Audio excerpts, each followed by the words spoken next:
Assalamualaikum warahmatullahi wabarakatuh. Ketemu lagi dengan Vidya Spe di Jurnal Jalan Spe. Pada video kali ini, Vidya ingin berbagi sedikit tentang tips and trick menulis motivation letter atau sering disingkat dengan Motlet. Nah, sebelum Vidya memulai video ini, Vidya ingin memberikan sedikit penjelasan bahwa tips and trick yang Vidya bagikan kali ini mungkin berbeda dengan pengalaman teman-teman yang menyusun motivation letter lainnya. So, untuk teman-teman yang mencari tahu tentang tips and trick motivation letter, harapan Vidya bukan hanya mencari dari satu sumber saja. Coba teman-teman bandingkan dengan sumber-sumber yang lain.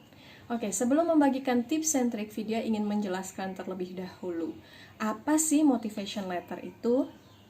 Atau apa sih bedanya sama personal letter? Dan apa juga bedanya dengan essays? Oke, Vidya akan memulai dari motivation letter. Definisi motivation letter ini juga based on pengalaman Vidya sendiri dan pemahaman Vidya sendiri. Jadi motivation letter adalah surat motivasi. Jadi sebuah surat yang isinya itu berisi tentang motivasi seseorang untuk melanjutkan studinya di tingkat yang lebih tinggi. Apa saja motivasinya? Bisa motivasi itu berangkat dari education background, bisa juga dari working experience, bisa juga dari research plan, dan juga bisa jadi motivasi belajar itu berangkat dari hal-hal yang ingin dia jawab dalam hidupnya. Bisa berkaitan dengan karir, bisa berkaitan dengan isu yang dihadapi oleh masyarakat yang dia temui, bisa juga berkaitan dengan cabang keilmuan tertentu, dan seterusnya. Bisa juga berkaitan dengan penelitian yang sedang dia jalani. Oke, apa bedanya motivation letter dengan personal letter? Apa ya bedanya? Ini bagi Vidya sendiri, ini bisa dikatakan sama, juga bisa dikatakan beda. Bisa dikatakan mirip, bisa juga beda gitu ya. Jadi personal letter sendiri atau motivation letter ini biasanya digunakan oleh universitas atau lembaga pemberi beasiswa. Itu tergantung dari universitas dan lembaga pemberi beasiswa. Jadi ada yang menggunakan istilah motivation letter, ada yang menggunakan istilah personal letter gitu ya, dan ada juga yang menggunakan essays. Nah, apa sih bedanya? Apa kemiripannya? Ini sebenarnya sama atau beda? Kalau menurut Vidya sendiri, motivation letter dan personal letter itu mirip gitu ya. Kalau motivation letter adalah surat yang berisi tentang motivasi. Apa sih motivasi kalian untuk mengambil studi lanjutan, untuk belajar di tingkat atau jenjang yang lebih tinggi. Sedangkan personal letter adalah surat yang berisi tentang diri seseorang. Bisa jadi memulai dengan memperkenalkan diri gitu. Walaupun di motivation letter juga biasanya di paragraf awal berisi tentang gimana kita memperkenalkan diri kita, background education kita, working experience kita kalau itu ada, kemudian harapan kita ke depannya, harapan keinginan kita di masa yang akan datang, juga kadang berisi tentang pendidikan yang kita pilih, pendidikan yang lanjutan yang kita pilih, atau berkaitan dengan silabus yang ditawarkan oleh sebuah universitas, dan seterusnya. Jadi sebenarnya mirip gitu, hanya istilah ini sering digunakan berbeda oleh universitas dan institusi pemberi beasiswa yang berbeda juga. Oke, kemudian kita lanjut ke essays. Nah, istilah essays ini banyak digunakan oleh beberapa universitas dan beasiswa. Salah satunya yang menggunakan istilah essays adalah Chevening, kalau saya nggak salah ya. Nanti teman-teman yang pernah mendapatkan beasiswa Chevening boleh tulis komen di bawah. Nah, di Chevening sendiri itu essays itu biasanya dibagi menjadi 4 gitu ya. Jadi ada essays, tuliskan sebuah essays yang berkaitan dengan pengalaman leadership. Kemudian tuliskan essays yang berkaitan dengan networking. Kemudian tuliskan essays yang berkaitan dengan studi lanjutan yang diinginkan. Dan juga tuliskan essays yang berkaitan dengan karir ke depan atau kontribusi ke depan yang ingin diberikan. Nah, itu salah satunya. Sebenarnya di dalam motivation letter atau personal letter itu juga nggak salah kalau kita mau menuliskan tentang pengalaman leadership, achievement, background education, kemudian networking, dan juga pilihan studi lanjutan gitu ya, kemudian karir ke depan. Jadi sebenarnya mirip-mirip lah antara personal letter, motivation letter, dan essays. Hanya saja beberapa universitas dan lembaga pemberi beasiswa sering menggunakan istilah yang berbeda. Dan juga kadang ada yang meminta satu saja motivation letter yang situ sudah merangkum semuanya. Tapi ada juga beberapa universitas dan institution pemberi beasiswa yang mencoba membedakan. Jadi tuliskan 4 essays yang temanya ditentukan. Oke, sebelum kita masuk ke tips and trick, saya berharap definisi ini sudah cukup jelas. Jadi kalau teman-teman ngerasa belum jelas, bisa search apa sih bedanya motivation letter, personal letter, and essays gitu. Atau mencari, saat ini udah banyak banget teman-teman yang membagikan pengalaman apa itu motivation letter, what is personal letter, and essays. Saya rasa kalau bagi Vidya sendiri, 3 hal itu mirip lah, tidak terlalu beda, hanya saja ya tadi tergantung universitas, tergantung institusi pendidikan, dan juga tema tertentu yang diharapkan ada di masing-masing surat yang harus dituliskan. Jadi teman-teman harus perhatikan apa yang diminta oleh universitas atau institusi pemberi beasiswa. Oke, untuk tips yang pertama adalah do research and check requirement. Check requirements. Karena kadang requirement-nya nggak cuma satu, tapi banyak requirement. Jadi sebelum teman-teman menuliskan motivation letter, personal letter, atau essays, saran video adalah do research. Jadi teman-teman bisa start research melalui website dari universitas yang teman-teman ingin tuju, atau dari website lembaga pemberi beasiswa yang teman-teman harapkan. Nah, ini tergantung motivation letter, personal letter, ataupun essays itu akan diberikan kepada universitas atau akan dikirimkan ke institusi pemberi beasiswa. Nah, penting banget untuk do research dulu gitu, website tentang universitas tujuan tuh seperti apa, kemudian dari website pemberi beasiswa seperti apa, sehingga teman-teman tahu karakter, visi misi yang diharapkan oleh universitas, harapan-harapan ataupun requirement yang diminta oleh universitas atau lembaga pemberi beasiswa. Salah satunya boleh Vidya katakan misalnya LPDP. LPDP berharap sekali bahwa anak-anak yang mendapatkan atau mahasiswa yang mendapatkan dukungan dari beasiswa LPDP bisa memberikan kontribusi yang nyata kepada Indonesia. Ini penting sekali, visi misi dari lembaga pemberi beasiswa atau visi misi dari universitas, teman-teman cari tahu terlebih dahulu. Kemudian selain melakukan research, teman-teman cek requirement. Jadi beberapa website universitas dan lembaga pemberi beasiswa biasanya sudah memiliki online application. Nah, coba teman-teman sign in gitu ya. Coba teman-teman mulai masuk dan pelajari online application. Walaupun masih ada beberapa universitas yang lebih memilih offline application. Tapi untuk beberapa universitas dunia, biasanya mereka memberi pilihan untuk international student untuk bisa melakukan online application. Jadi teman-teman start browsing, sign in ke online application, biasanya di dalam itu sudah ada requirement yang harus teman-teman penuhi. Dan di beberapa online application itu sangat sederhana gitu ya. Dan ada juga yang requirement-nya banyak dan complicated. Nah, ada juga yang beberapa requirement itu sudah menyiapkan template. Salah satunya di beberapa lembaga pemberi beasiswa seperti di Inggris gitu ya, seperti Chevening gitu, dan juga beberapa fellowship yang pernah Vidya ikuti gitu di Amerika, mereka sudah punya template-nya. Jadi kita tinggal mendownload template tersebut, kemudian kita menuliskan sesuai dengan template yang diberikan. Tapi ada beberapa universitas yang membebaskan. Jadi kita hanya diminta untuk upload dengan misalnya requirement bahwa motivation letter tidak boleh lebih dari 1 lembar A4 atau motivation letter tidak boleh lebih dari 2 lembar. dan seterusnya. Biasanya ada permintaan-permintaan lain seperti karakter tulisannya, size tulisannya, kemudian di dalam motivation letter itu harus berisi tentang apa saja. Jadi ini penting sekali untuk teman-teman start do research ya, start to do research and check requirements. Jadi ini penting sekali. Jadi riset dilakukan, itu yang pertama adalah untuk mengetahui visi misi dari universitas dan lembaga pemberi beasiswa, apakah itu sesuai dengan harapan kita.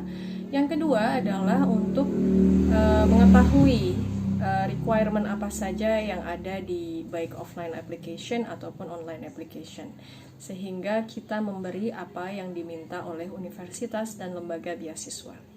Tips yang kedua adalah menyusun kerangka paragraf. Bagi sebagian besar kita, menyusun kerangka paragraf itu sudah sesuatu yang sangat familiar, karena cara menyusun kerangka paragraf itu sendiri sudah diajarkan sejak kita duduk di sekolah dasar. Namun ketika kita menyusun motivation letter, personal letter, ataupun essays, sebagian besar kita kebanyakan lupa untuk mengembangkan kerangka paragraf terlebih dahulu.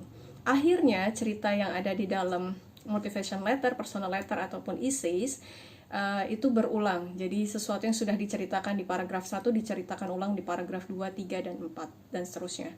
Kemudian selain berulang, ceritanya menjadi tidak mengalir dan juga sulit untuk dipahami. Atau kita menuliskan satu achievement yang ceritanya melompat-lompat, seperti itu. Nah, di dalam dunia akademik, kerangka paragraf itu menjadi sesuatu yang penting sekali. Mana paragraf pembuka, mana paragraf isi, dan mana paragraf penutup.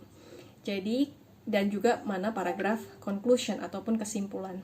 Jadi untuk teman-teman ketika mengembangkan motivation letter, paragraf dalam motivation letter, personal letter, ataupun essays, penting sekali untuk memperhatikan kerangka paragraf. Jadi tuliskan terlebih dahulu kerangka paragraf, baru dari kerangka paragraf tersebut kita kembangkan lebih luas dan lebih dalam. Ketika saya menyusun motivation letter saya, waktu itu saya apply di Master of Human Settlement di KU Leuven, Belgium. Saya memulai dengan menuliskan hal-hal yang berkaitan dengan identitas saya. Saya menjelaskan tentang saya adalah seorang arsitek yang lulus dari Universitas Gadjah Mada. Jadi saya juga menceritakan tentang my educational background. Kemudian hal-hal apa saja yang sudah saya lakukan ketika saya S1. Achievement apa yang saya dapatkan ketika saya menempuh pendidikan S1, kemudian sedikit cerita tentang past working experience, jadi segala hal yang berkaitan dengan past atau masa lalu, dari bisa educational background dan juga my first experience, karena waktu itu pengalaman pertama saya pun saya membangun sebuah rusunami ya, apartemen gitu ya, 19 lantai di Jakarta. Itu saya ceritakan. Kemudian saya juga menuliskan beberapa inspiration and desperation based on my working experience gitu ya. Dan juga pertanyaan atau research question yang ingin saya jawab dari yang saya temukan di pengalaman kerja saya dan juga pendidikan S1 saya. Kemudian di paragraf yang kedua, saya menuliskan segala hal yang berhubungan dengan current situation atau segala sesuatu yang berhubungan dengan current working experience, jadi pengalaman saya saat ini. Saya menuliskan dari beberapa pengalaman saya bekerja di Singapura, sempat mengembangkan beberapa housing di China, India, Dubai gitu ya, kemudian beberapa negara lainnya seperti Qatar dan seterusnya, juga masih berkaitan dengan housing and settlement, jadi perumahan dan permukiman. Jadi di paragraf kedua tetap ada hubungannya, namun sedikit berbeda. Kalau di paragraf 1 tentang past experience, di paragraf kedua tentang current experience, working experience, segala sesuatu yang berhubungan dengan masa kini dan pengalaman kerja. Di paragraf 1 lebih kuat di siapa saya gitu ya, saya memperkenalkan diri. Di paragraf 2 lebih sudah mengalir ke pengalaman kerja saya apa saja, kontribusi apa saja yang sudah saya lakukan di dunia pendidikan dan juga dunia kerja, seperti itu. Kemudian di paragraf ketiga adalah segala sesuatu yang berhubungan dengan future atau masa depan yang ingin saya raih, hal-hal apa saja yang ingin saya capai gitu ya, kontribusi apa yang saya ingin lakukan untuk masyarakat, kontribusi apa yang ingin saya lakukan untuk negara, mungkin juga kontribusi apa yang ingin dilakukan untuk dunia, ataupun kontribusi apa yang ingin dilakukan untuk dunia pendidikan. Karena bisa jadi yang kita lakukan itu sangat mendukung pengembangan sebuah ilmu pengetahuan gitu ya, dan seterusnya. Bisa juga kontribusi ke masyarakat, negara ataupun dunia. Kemudian di paragraf keempat adalah conclusion atau kesimpulan. Nah, di dalam kesimpulan ini biasanya saya menuliskan apa saja yang saya harapkan dari universitas gitu ya. Tentunya kita ingin diterima di universitas yang kita tuju. Kemudian apa saja yang kita harapkan dari lembaga beasiswa? Tentunya kalau ke beasiswa kita ingin dukungan dari lembaga beasiswa. Kemudian di paragraf terakhir atau conclusion juga saya sering menuliskan apa saja kontribusi yang ingin saya lakukan terhadap universitas, dan juga apa saja yang ingin saya lakukan untuk beasiswa, baik ketika saya menempuh studi maupun ketika saya selesai studi. Dan juga penting sekali di paragraf ini kita menuliskan powerful sentence gitu ya, karena sebagai penutup. Dan juga di paragraf awal sangat penting sekali itu kita menuliskan powerful sentence di paragraf awal dan paragraf akhir. Karena apa? Kalimat pertama di dalam motivation letter kita atau personal letter kita ataupun essays kita itu adalah first impression gitu. Kalau kita gagal menuliskan sesuatu yang menarik di kalimat pertama, di paragraf pertama, kemungkinan orang tidak ingin melanjutkan untuk membaca di paragraf selanjutnya. Teman-teman gak harus memulai dengan my name is Vidya Spey, I'm an architect and urban designer, for instance, with 12 years experience in global portfolio. Gak harus seperti itu, karena banyak juga motivation letter start with introducing their name.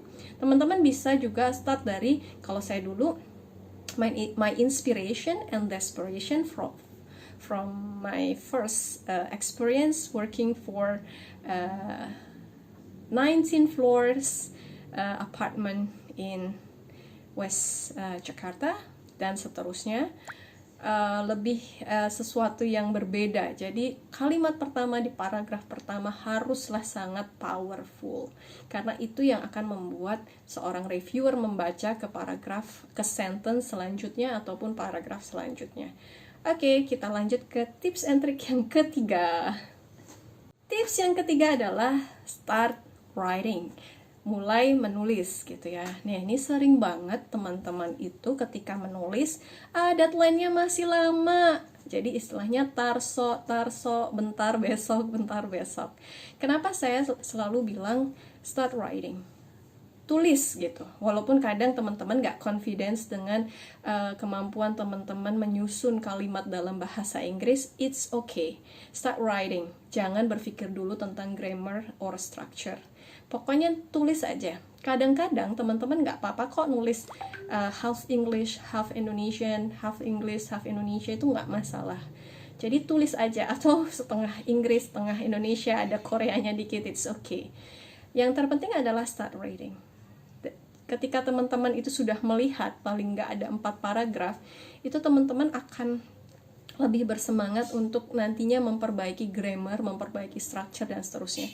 Jangan menunggu sampai besok atau bentar lagi atau besok sampai baru menulis di last minute submission gitu ya. Vidya berharap adalah tulis secepat mungkin gitu, dan juga review secepat mungkin. Jadi start writing, mulai menulis secepatnya dan seawal mungkin. Kenapa harus secepatnya? Ini kita akan masuk ke tips yang keempat. Oke, tips yang keempat adalah cari reviewer, cari proofreading, cari juga second eye. Kenapa harus tadi di tips yang ketiga adalah start writing, coba mulai menulis secepatnya, seawal mungkin, karena di tips and trick yang keempat, Vidya berharap teman-teman tetap harus nyari reviewer, second eye, ataupun proofreading.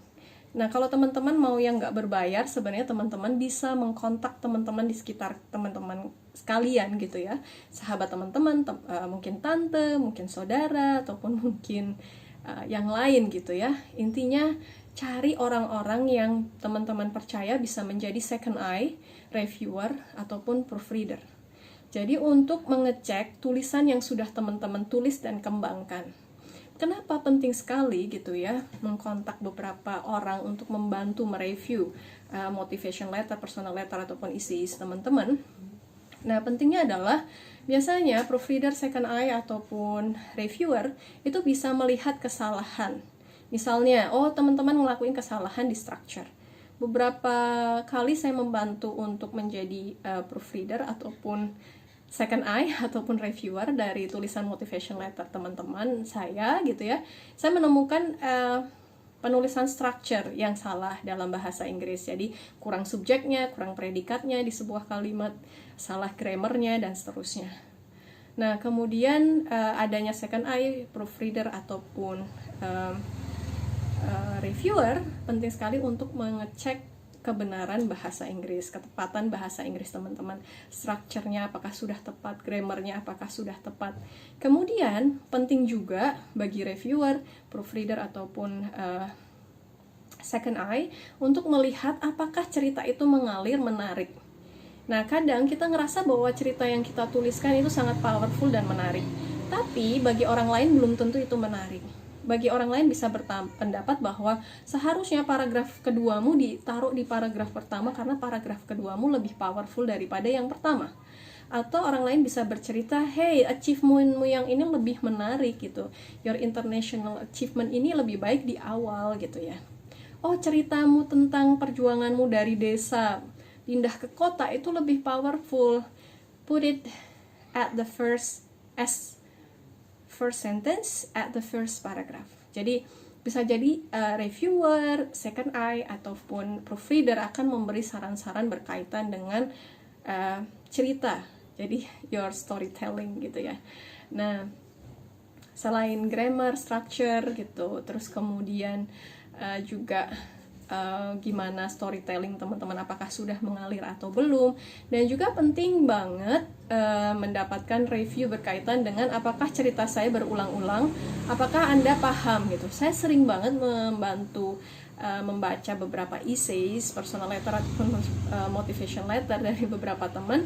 Saya menemui bahwa selain strukturnya kurang, grammarnya mungkin salah, kemudian ceritanya berulang gitu ya. Jadi cerita tentang achievement ini dia ulangi lagi di paragraf kedua, diulangi lagi paragraf ketiga, kemudian gak mengalir, loncat-loncat ceritanya. Dan juga kadang kita mendapati kamu gak fokus deh gitu. Dia mau mengatakan 50 achievementnya, dan 50 achievement itu tidak berkaitan dengan apa yang ingin dia pelajari. Kadang reviewer, second eye ataupun proofreader itu juga membantu untuk mengetahui, hey, silabusnya itu seperti ini, kenapa your research question seperti ini, kenapa motivation letter atau achievement yang kamu tuliskan di motivation letter kenapa nggak berkaitan dengan ini gitu. Jadi mereka akan membantu teman-teman untuk mengetahui di mana kesalahannya. Dan beberapa hal lainnya yang sering saya temui dan saya sering criticize adalah, hai, tulisan motivation lettermu terlalu general. It's too general. Jadi ini terlalu general gitu. Misalnya, saya ingin menyelesaikan masalah Indonesia. Saya ingin menjadi salah satu problem solver di Indonesia. But they forgot to mention apa masalah yang ingin diselesaikan. Karena seperti kita ketahui bahwa masalah yang ada di Indonesia tuh nggak cuma satu, tapi banyak sekali. So, be wise gitu ya. Pilih masalah apa yang ingin di-solve. Karena itu berkaitan dengan studi lanjutan yang akan kita pilih. Contohnya, kita ingin menyelesaikan poverty ataupun kemiskinan. Nah, poverty sendiri bagi Vidya ini adalah multidimension. Bahwa untuk menyelesaikan poverty itu banyak caranya. Teman-teman mana yang mau dengan apa mau menyelesaikan poverty? Apakah melalui economic gitu ya, empowerment, the community, atau teman-teman mau memperbaiki lingkungan hidupnya kalau teman-teman arsitek, atau man-made environment-nya. Jadi mana yang teman-teman mau selesaikan dari poverty? Jadi base specific. Itu mungkin saran Vidya, cepat menulis sehingga teman-teman bisa langsung melakukan tips yang keempat, yaitu cari reviewer, second eye, dan juga proofreader.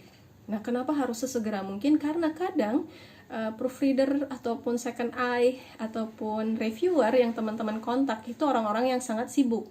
Jadi nggak bisa, submissionnya adalah besok, saya minta tolong sekali, hari ini harus direview. Nah, kalau orang-orang seperti itu sibuk, maka mereka tidak bisa membantu. Apalagi kalau teman-teman menggunakan second eye, proofreader atau reviewer yang istilahnya gratisan. Jadi teman-teman harus be patient, mengikuti kapan their spare time. Jadi jangan mengganggu orang-orang seperti itu di last minute. Jadi orang-orang seperti itu harus lembur untuk teman-teman gitu ya, untuk kemalasan teman-teman, jangan sampai gitu. Jadi kalau kita mau meminta bantuan orang secara free gitu ya, harapannya adalah jangan terlalu mepet deadline. Kasihan orang-orang itu juga harus lembur membantu teman-teman. Oke, jadi do it as fast as possible. Oke, tips yang kelima adalah be original dan unik. Kenapa sih harus be original dan unik? Coba teman-teman bayangin yang namanya lembaga beasiswa ataupun universitas, khususnya top 100 universities, pasti yang daftar bukan hanya teman-teman aja ataupun 1 atau 10 orang saja. Pasti yang pengen keterima ataupun mendapatkan beasiswa lebih dari ribuan orang. Jadi teman-teman bisa bayangin kalau 1000 orang itu menggunakan template motivation letter yang sama yang di-download secara gratis melalui internet, hanya di copy dan paste. Jadi saran Vidya, ketika teman-teman pengen menggunakan motivation letter yang dibagikan secara gratis di internet, jangan hanya copy paste saja. Jadi ketika teman-teman membaca, cukup membaca saja, jangan di copy paste ke dalam your own motivation letter gitu ya. Jadi cukup membaca, ketika teman menulis, tulislah di atas kertas kosong. Nah, sering beberapa orang itu mengcopy paste 100% sama. Jadi mereka hanya mengganti nama, educational background, sentence-nya sama. Teman-teman bisa bayangin yang namanya reviewer, mereka punya pengalaman sudah membaca ribuan lebih yang motivation letter dari kandidat-kandidat sebelumnya. Dan itu berulang setiap tahunnya. Jadi jangan hanya menggunakan copy paste. Knowing your limit is very important, karena dengan mengetahui limit teman-teman akan sangat spesifik. Use your own powerful story. Teman-teman bisa menceritakan pengalaman hidup teman-teman yang paling powerful, bisa jadi your turning point, titik nadir, istilahnya pengalaman yang membawa teman-teman itu ke titik nadir. Itu juga sangat penting karena itu bisa menjadi sesuatu yang sangat powerful di dalam motivation letter teman-teman. Be specific, don't be exaggerate, jangan terlalu berlebihan. Ketika teman-teman pengen solve some problem, make sure itu spesifik. Jadi jangan to exaggerate, terlalu berlebih-lebihan. Be specific ketika pengen menyelesaikan masalah Indonesia. Saya ingin menyelesaikan masalah Indonesia. Banyak banget motivation letter yang sering bicara seperti itu. Tapi yang mana masalah Indonesia? Be specific, choose which issue yang teman-teman pengen selesaikan, isu yang mana mau diselesaikan. Ketika teman-teman mau menyelesaikan isu poverty, dengan apa? Jadi poverty pun multi-dimension gitu ya, mau diselesaikan dengan apa? Apakah housingnya, apa by empowering the society, empowering the women, the kids gitu, dan seterusnya. Terserah, jadi yang penting be spesifik. Karena dengan spesifik teman-teman akan unik. Yang namanya pengen melanjutkan studi lanjutan atau further study, pasti teman-teman itu disiapkan menjadi seorang akademisi. Seorang akademisi itu seorang yang sangat respect pada penelitian dan data. Gunakan data-data, itu akan membuat tulisan teman-teman itu lebih spesifik, fakta dan data gitu. Jadi bukan hanya sekedar opinion ataupun sesuatu yang dibesar-besarkan menurut imajinasi pribadi. Tapi juga gunakan data dan fakta untuk mensupport pendapat teman-teman gitu ya. Dan seterusnya. Mungkin dari Vidya sekian dulu, nanti kalau ada tips and trik selanjutnya Vidya akan bagikan di video selanjutnya. Terima kasih. Ini adalah pesan terakhir dari Vidya. Banyak teman-teman sering bingung kenapa kok saya nggak diterima. Kemudian saya tanya, kalian udah klik submit button belum? Pada bilang, saya belum klik submit button, saya takut. Jangan takut, pokoknya start your application.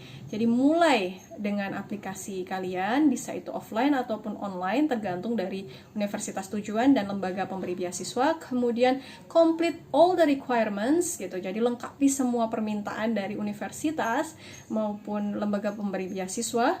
Setelah semua permintaan terpenuhi, jangan lupa klik the submit button gitu ya, atau sampai dikirim sampai ke tujuan.